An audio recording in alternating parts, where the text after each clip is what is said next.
We begin tonight with the latest breaking details on a security scare at YVR today. Yeah, a small private plane reportedly hijacked, then circled the airport, leading to the closure of the airspace. Jordan Armstrong joins us from the newsroom. Terrifying situation for a lot of folks. Jordan, let us know what you've learned about how this all unfolded.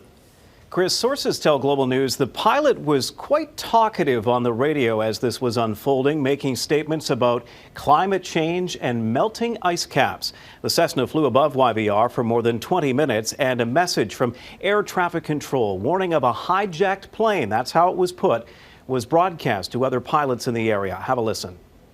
We do have an aircraft that's hit and hijacked, is in the vicinity of the airport overflying.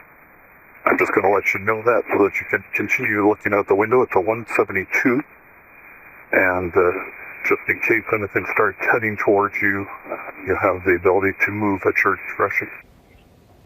Here's what we know about the plane. The Cessna 172 took off from Victoria Airport at 12:56 this afternoon, headed across the Salish Sea almost directly to YVR, and circled above the airport at a low altitude between 600 and 1,000 feet, according to FlightAware.com. The pilot eventually landed on the north runway at YVR after it had been closed to regular flight traffic.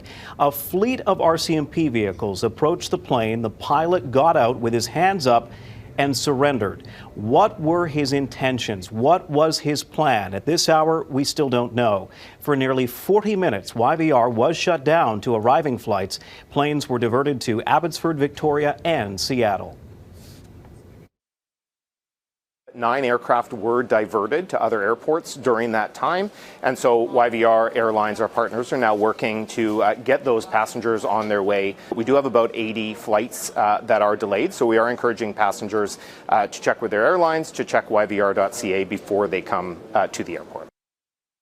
And Jordan, we hear this escalated quickly enough to reach the highest level of North American air defense. What did you learn? It did, Chris. At one point in the air traffic control audio, we hear that NORAD is en route, indicating officials were preparing for the possibility of having fighter jets intercept this plane.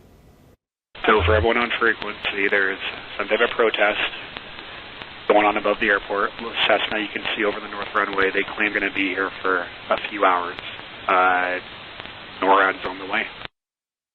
We reached out to CFB Comox. No word from them yet. There are fighter jets based just across the border on Whidbey Island in Washington State. Perhaps that's where they would have come from. Fortunately, this ended without further drama. The pilot remains in custody. Chris. All right, so many more unanswered questions. Thank you very much, Jordan. And let's go to Richard Zussman now, who joins us from Victoria International Airport. And Richard, that's where all of this began. What have you learned there?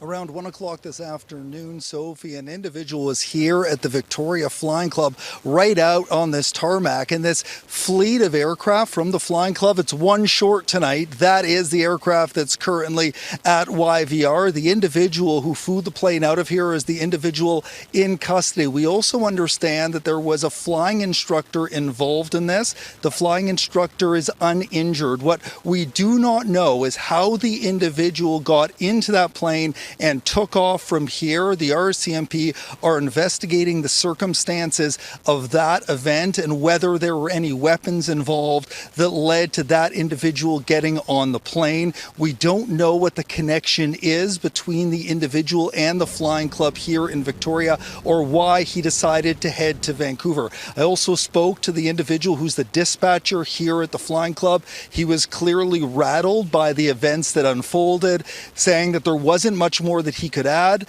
but does expect that the general manager of the Flying Club could provide some additional details tomorrow to fill in, as you described, Chris, Sophie, those questions that so many people have about how this unfolded and why it all unfolded starting here in Victoria. We will certainly be following up and really